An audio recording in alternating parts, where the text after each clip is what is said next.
The South Australian Parliament has risen after a year of divisive debate and defecting MPs. Joel Philp has this look back at the state's chaotic political year ahead of the March 2022 election.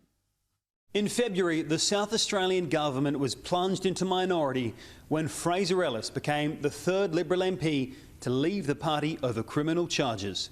Mr Speaker, I am completely innocent. He's made it clear that he will be suspending his membership of the Liberal Party. Many of the crossbenchers stopped supporting the state government, culminating in the installation of a fresh Liberal defector, Dan Cregan, into the role of Speaker. This is a historic moment. Well, I've been here for 15 and a half years, and that was the biggest dog act I've ever seen. But drama was just beginning for the Liberal leadership team and for former Deputy Premier Vicky Chapman.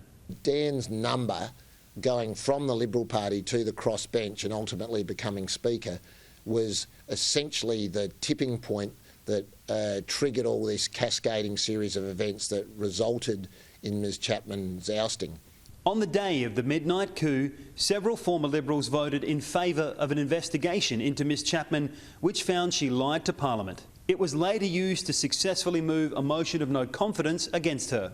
It's a tough day for the Liberal family in South Australia. She was also suspended from Parliament for 6 sitting days. Labor's capitalised on that advantage or that playing field that's been handed to them and are now humiliating the government in the Parliament on a pretty regular basis.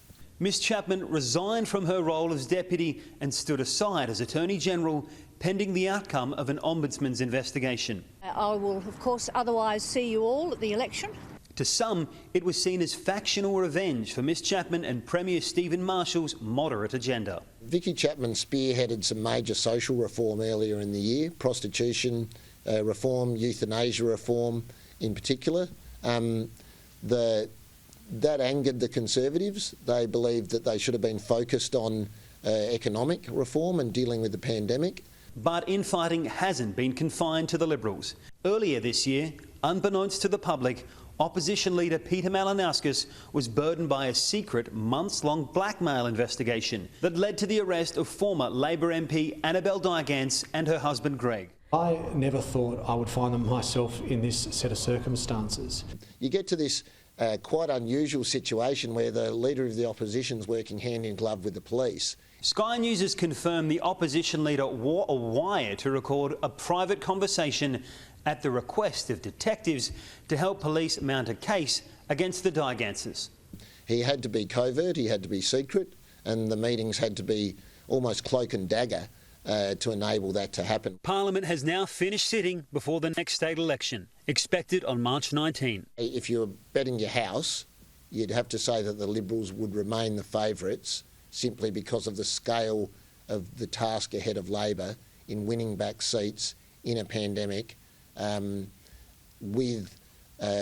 against a first-term government. Joel Philp, Sky News, Adelaide.